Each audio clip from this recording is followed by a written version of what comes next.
In the context of learning, what is a stimulus?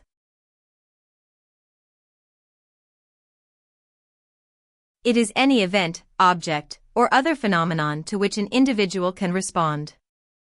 For example, a loud noise that causes a person to jump up in surprise is a stimulus. Name the two types of learning, distinguished by whether they involve a single stimulus or an association between multiple stimuli/events.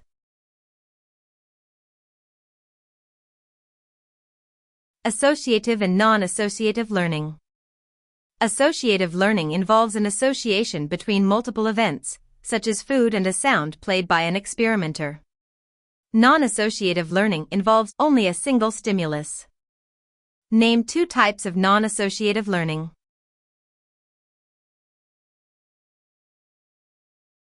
Habituation. Sensitization. Many new stockbrokers on the exchange floor have difficulty getting work done with the commotion going on around them. Over time, they become so accustomed to the sound that they don't even notice it. This exemplifies which form of non-associative learning?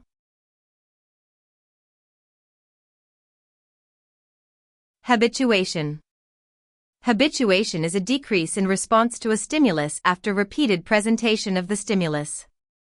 This is one of the simplest and most common forms of learning, since it allows us to tune out non-essential stimuli and focus on important things. What is the term for responding to an old, previously habituated stimulus as if it were newly presented?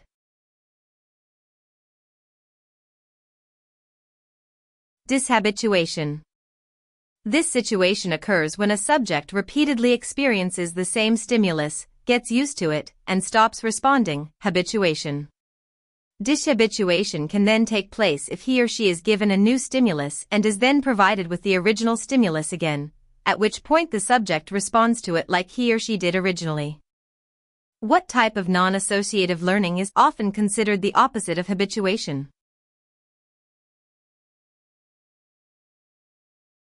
Sensitization. Sensitization occurs when repeated exposures to the same stimulus triggers an increase in sensitivity to that stimulus.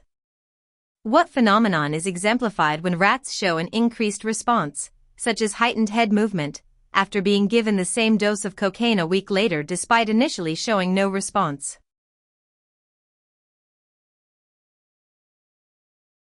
Sensitization. Sensitization refers to the increased response to a stimulus upon repeated administrations. Note that the opposite, habituation, or the decreased response to a stimulus over time, can also occur with drugs and contributes to tolerance and dependency. Name two types of associative learning.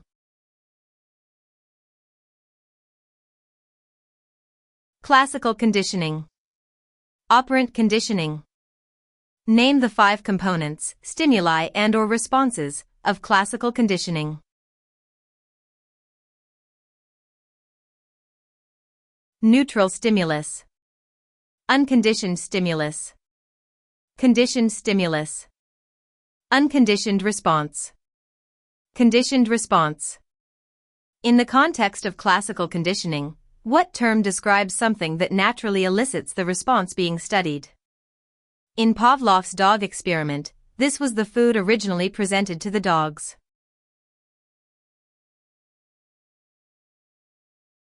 Unconditioned stimulus. An unconditioned stimulus, US, is a stimulus that elicits the desired response without any conditioning. In Pavlov's experiment, showing the dogs food made them salivate.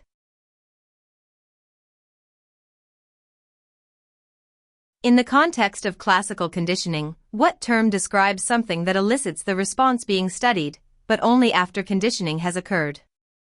In Pavlov's dog experiment, this was the sound that was produced immediately before the dogs received food.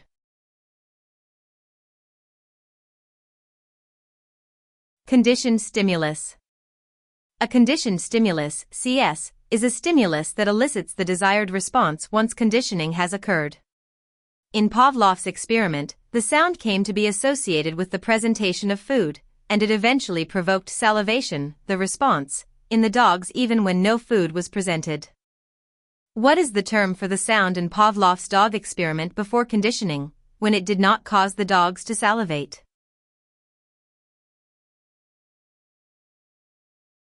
Neutral stimulus. Neutral stimulus, a stimulus that naturally elicits no response. Unconditioned stimulus, a stimulus that naturally elicits the desired response, example, the food. Conditioned stimulus, a stimulus that was previously neutral but that elicits the desired response once conditioning occurs. What is the term for the dog's salivation in response to the presentation of food in Pavlov's experiment?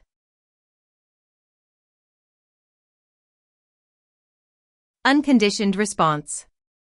In classical conditioning, an unconditioned response is a response that occurs naturally upon the presentation of an unconditioned stimulus, which, in Pavlov's study, was food. Fill in the blank. In classical conditioning, once conditioning occurs, the action that was previously termed the unconditioned response is known as the blank. Conditioned response. A response that occurs due to the US is a UR. A response that occurs due to the CS, even though it's the same response, is a CR. What does the neutral stimulus become after being paired with the unconditioned stimulus in classical conditioning?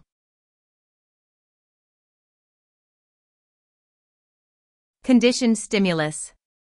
What is the portion of conditioning called during which Pavlov's dogs learn to salivate in response to a sound?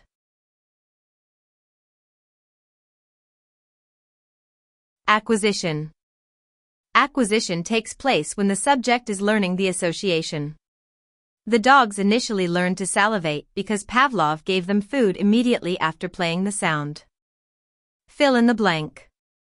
If Pavlov ran out of food to present to the dogs while playing the sound, blank could occur and the association would be lost.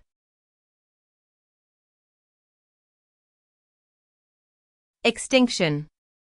Extinction occurs when the conditioned stimulus is no longer paired with the unconditioned stimulus for an extended period of time. This causes the association to be lost and the conditioned behavior to stop. Fill in the blank.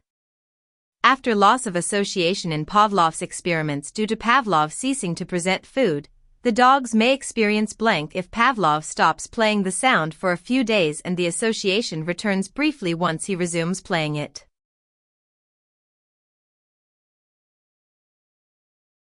Spontaneous recovery. This is when the association returns after extinction, typically after a break in the presentation of the conditioned stimulus. This recovery is transient, and the response is often not as strong as before. True or false? For spontaneous recovery to take place in the context of classical conditioning, extinction must first have occurred.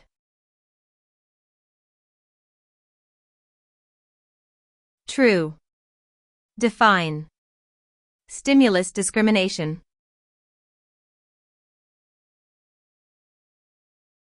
The ability of a subject to differentiate relevant stimuli from similar but irrelevant stimuli. The subject will then respond to the relevant stimuli but will ignore the irrelevant ones.